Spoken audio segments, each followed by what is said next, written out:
जय सनातन धर्म की प्रिय सनातनियों, आप सभी का स्वागत है हमारे इस चैनल पर। दर्शकों, आप लोगों में से बहुत लोग ऐसे होंगे जिन्होंने गीता पढ़ी है या सुनी है। और अगर वर्तमान में कहा जाए तो गीता से अधिक प्रासंगिक कोई भी ग्रंथ वर्तमान में नहीं है। यानी अमूमन हम सब के बीच में लोकप्रिय भी है और वर्तमान समय की बहुत सटीक परिभाषा भी हमें समझाती है। लेकिन बात आती है कि क्या गीता हम पढ़ते हैं या समझते हैं। दर्शकों, आपको लगेगा कि पढ़ते हैं और समझते में क्या फर्क है। तो अगर आपने मेरा लाइव सेशन अटेंड किया हो तो मैंने आपको बताया था कि भगवान गणपति ने इस ब्रह्मांड के अंदर, यानी गणपति की ऊर्जा ने ही इस ब्रह्मांड के अंदर शून्य को सुचारू किया था और शून्य से अंकों का निर्माण किया था। अंकों के निर्माण के साथ ही उन्होंने उसके उच्चारण का भी हमें तरीका दिया और उच्चारण के साथ में शब्दावली का निर्माण हुआ। और उस शब्दावली को समझने के लिए ही समझ का निर्माण भी गणपति ने ही किया है। इसीलिए हम उन्हें बुद्धि का दाता कहते हैं। अब एक बार इस लाइन को समझ लेते हैं। यानी सबसे पहले शून्य को सुचारू किया, उससे अंकों का निर्माण किया। अब अंक का निर्माण कर दिया, अब उस अंक को अब कहेंगे क्या। मान लीजिए उन्होंने एक अंक का निर्माण किया, इस ब्रह्मांड की पहली ऊर्जा को एक संकेत दिया। अब यहां पर आपको यह भी तो समझना पड़ेगा कि इसे हम कहेंगे क्या। तो यहां उन्होंने उसका उच्चारण भी किया और कहा प्रथम। प्रथम मतलब पहला। तो प्रथम के द्वारा एक शब्दावली भी बनी कि ये शून्य का विस्तार एक है, इसे प्रथम कहते हैं। और यहां जब शब्दावली का निर्माण हुआ तब इस प्रथम का मतलब क्या है, इस एक का मतलब क्या है। तो यहां हमें वो समझ दी जिस समझ के द्वारा हम ये समझ पाए कि इसका विस्तार क्या है। ये सारे के सारे जो ऊर्जाओं का विस्तार है, ये भगवान गणपति के अधीन है। इसीलिए दर्शकों, भगवान गणपति हमें समझ देते हैं ताकि हम चीजों को समझ सकें। ये बात मैंने आपके सामने इसलिए रखी क्योंकि यही चीज हम अपने जीवन में भी अप्लाई नहीं कर पाते हैं। हम अगर मान लीजिए हिंदी भाषा जानते हैं तो हम हिंदी में लिखी हुई किसी भी चीज को पढ़ सकते हैं। यहां हमने शब्दावली और उच्चारण का प्रयोग तो कर लिया, लेकिन जो लिखा है वो है क्या, उसका मतलब क्या है, ये समझ अगर हम में नहीं है तो हम उस जो लिखा हुआ है उसका सही अर्थ अपने जीवन में समझ ही नहीं पाएंगे। दर्शकों, ये बात मैंने आपके सामने इसलिए रखी ताकि अगली बात जो मैं आपके सामने रख रहा हूं वो आपको समझ आ जाए। और अगर वो बात समझ आ गई तो आपको गीता भी समझ आ जाएगी। दर्शकों, गीता के अंदर एक शब्द है विराट। यानी कि भगवान श्री कृष्ण ने अर्जुन को अपने विराट रूप के दर्शन कराए। अब जब बात आती है कि विराट रूप के दर्शन कराए तो हम सोचते हैं कि भगवान ने शायद कोई बहुत बड़ा विशाल रूप बना लिया होगा कुरुक्षेत्र के मैदान में।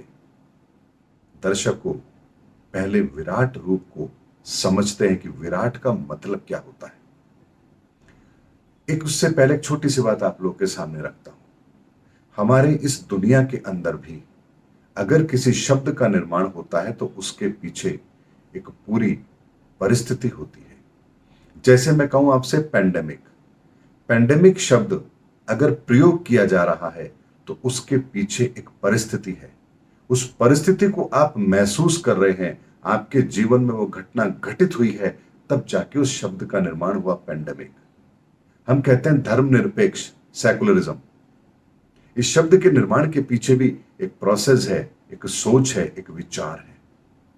इसी तरह से जब हम इस धरती पर भी, हम मनुष्य भी अगर किसी शब्द का निर्माण करते हैं तो उसके पीछे कोई कारण होता है, कोई प्रक्रिया होती है, कोई ना कोई ऐसी परिस्थिति होती है जिसकी वजह से बहुत सारे लोग उस शब्द का प्रयोग करते हैं उस परिस्थिति के लिए। तब जाकर के डिक्शनरी में उस शब्द को शामिल किया जाता है। तो अगर हम भी इतना ख्याल रखते हैं किसी एक शब्द के निर्माण के साथ उसकी परिस्थिति का, तो सोचिए अगर भगवत गीता के अंदर विराट रूप लिखा है तो क्या उसका मतलब कुछ स्पेशल होगा। तो यहां इस बात को समझते हैं। आपने एक शब्द सुना है विराट। एक सुना है विशाल और एक सुना है प्रचंड। अब इन तीनों शब्दों के अंदर फर्क क्या है? विशाल है, विराट है, प्रचंड है। इन तीनों शब्दों के पीछे क्या कोई ऐसी ऊर्जा है जिसको समझने के बाद ही हमें ये तीनों शब्दों का मतलब समझ में आएगा या इसका भेद समझ में आएगा? दर्शकों, जब इस धरती पर किसी ऐसी वस्तु का निर्माण किया जाता है जो स्थायी है, उसे आप मूव नहीं कर सकते, तो वहां पर विशाल शब्द का प्रयोग किया जाता है। जैसे हिमालय विशाल है, किसी बिल्डिंग के लिए हम कह सकते हैं विशाल है, किसी वृक्ष के लिए हम कह सकते हैं कि विशाल है, क्योंकि वो स्थिर है। लेकिन जब यही विशालता गति के साथ आए तो हम उसे कहते हैं प्रचंड। प्रचंड वेग के साथ अग्नि, प्रचंड वेग के साथ वायु, प्रचंड वेग के साथ पानी, हम कहते हैं ना। इसी तरह से प्रचंड शब्द का प्रयोग होता है जब उस विशालता के साथ गति भी शामिल हो जाए, तब उसे प्रचंड कहा जाता है। लेकिन अगर विराट शब्द का प्रयोग किया गया तो विराट आपने और कहां प्रयोग करते हुए देखा है? इस शब्द को जरा दिमाग पर जोर डालिए। ये विराट परिस्थितियां हैं, कभी आपने ऐसे बोला है? ये विषम परिस्थितियां बोला है या अकस्मात परिस्थितियां बोला है, लेकिन विराट शब्द का प्रयोग हमने कहां किया है? दर्शकों, जब ऊर्जाओं के लेवल पर हम किसी की विशालता देखते हैं, तब यहां विराट शब्द का प्रयोग होता है। यानी ऐसा रूप, ऐसा स्वरूप जिसका ना आदि है ना अंत है, और जिस ऊर्जा के संसार को हम समझ ही नहीं पाएंगे, देख ही नहीं पाएंगे, उसे हम कहते हैं विराट। और उस चीज को देखने समझने के लिए भी हमें स्वयं को ऊर्जाओं के लेवल पर ले जाना पड़ता है, तब जाके हम विराट को समझ पाते हैं। जैसे विशाल को आप अपनी आंखों से देख सकते हैं, लेकिन प्रचंड को आप अपनी आंखों से नहीं देख सकते, उसके परिणामों को आप देख सकते हैं। प्रचंड लू चल रही है, अब अपनी आंखों से कैसे देखेंगे आप? प्रचंड हवा चल रही है, आप अपनी आंखों से कैसे देखेंगे? आप उसको महसूस करेंगे। लेकिन हिमालय विशाल है, उसको आप देख सकते हैं। तो दृष्टि से देखा वो विशाल है, जिसे आपने महसूस किया वो प्रचंड है। लेकिन विराट वो है जिसे आप केवल ऊर्जाओं के लेवल पर जाकर देख सकते हैं, और कोई तरीका है ही नहीं। इसीलिए भगवान श्री कृष्ण ने अर्जुन को कहा, अर्जुन, मैं तुझे वो आंख देता हूं, मैं तुझे वो दिव्य दृष्टि देता हूं, जिसके द्वारा तू मुझे देख पाएगा, जान पाएगा। और यहां अर्जुन को वो दिव्य दृष्टि देते हैं। दिव्य दृष्टि का मतलब क्या होता है? दिव्य यानी अलौकिक। अलौकिक चीज को देखने के लिए अलौकिक ही नेत्र चाहिए। इसीलिए भगवान ने अर्जुन को वो अलौकिक नेत्र दिया जो हर इंसान के पास है, लेकिन हम उसका प्रयोग करना नहीं जानते। बहुत से लोगों को यह भी पता है कि हां, यहां होता है वो तीसरा नेत्र, लेकिन उसका प्रयोग होता कैसे है? तो यहां भगवान श्री कृष्ण कहते हैं, अर्जुन देख मैं कौन हूं। यहां भगवान श्री कृष्ण अपने विराट रूप का दर्शन कराते हैं। जब विराट रूप का दर्शन करता है अर्जुन, तब वो देखता है कि करोड़ों सूर्य भगवान के अंदर समाये हुए हैं। ना इनका आदि है ना अंत है, हर चीज में तो इनकी ऊर्जा का विस्तार है। इस ब्रह्मांड की ऐसी कोई चीज नहीं जो इनसे ना निकली हो। यहां उस विशालता को, यानी कि उस ऊर्जा की विशालता को विराट रूप के अंदर अर्जुन देखता है। इसीलिए दर्शकों, विराट का मतलब यह नहीं होता कि आकार में भगवान ने अपने आप को बड़ा कर लिया। विराट का मतलब होता है अपने उस ऊर्जा के संसार को अर्जुन को दिखा दिया, जिस ऊर्जा के संसार से इस समस्त संसार का निर्माण हुआ है। इसे कहते हैं विराट। इसीलिए ऐसा नहीं है कि केवल अर्जुन ही उस विराट रूप का दर्शन कर पाया था। बहुत लोग हैं जो इस विराट रूप का दर्शन कर सकते हैं, लेकिन इसके लिए आपको नियमों को समझना पड़ेगा जो गीता में कहा गया है। तत्व ज्ञान की बात की गई गीता के अंदर, क्योंकि ऊर्जाओं को तत्व से ही जाना पहचाना जाता है। इसीलिए विराट शब्द का प्रयोग केवल और केवल भगवान के उस अनंत रूप के लिए किया जाता है। इसके अतिरिक्त विराट शब्द का प्रयोग कहीं पर भी हम करेंगे तो वो ठीक नहीं है, यानी उस चीज को जस्टिफाई नहीं करेगा। इसीलिए विराट रूप का मतलब होता है भगवान की उस अनंत ऊर्जाओं का संसार जिसका ना आदि है और ना अंत है। ये है समझ।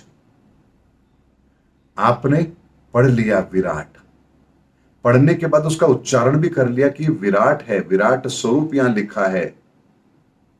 विराट स्वरूप का दर्शन कराया ना, विराट को समझ लिया, अब स्वरूप को समझिए।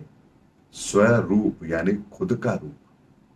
जो ऊर्जा भगवान श्री कृष्ण थे, उस विराट ऊर्जा के स्वरूप का दर्शन, ये विराट स्वरूप है। स्वयं का दर्शन, खुद तो भगवान सामने खड़े ही थे ना, और कौन सा दर्शन कराते। यहां उन्होंने अपनी उस ऊर्जा के स्वरूप का दर्शन कराया। इसीलिए कहा जाता है कि भगवान के विराट स्वरूप का दर्शन अर्जुन ने किया। इसीलिए दर्शकों, अब इस विराट स्वरूप को आपने समझा, इस शब्द को समझा, अब यहां आपको उसकी उपयोगिता समझ में आएगी कि आखिर ये शब्द जिस चीज के लिए प्रयोग किया गया था, उसके पीछे का विज्ञान, ज्ञान क्या है। इसे कहते हैं समझ। और ये समझ यदि हमारे अंदर नहीं आई है, तो फिर हम धार्मिक शास्त्र ग्रंथों में वर्णित किसी भी चीज को समझ ही नहीं पाएंगे। क्योंकि पढ़ना अलग चीज है और समझना अलग चीज है।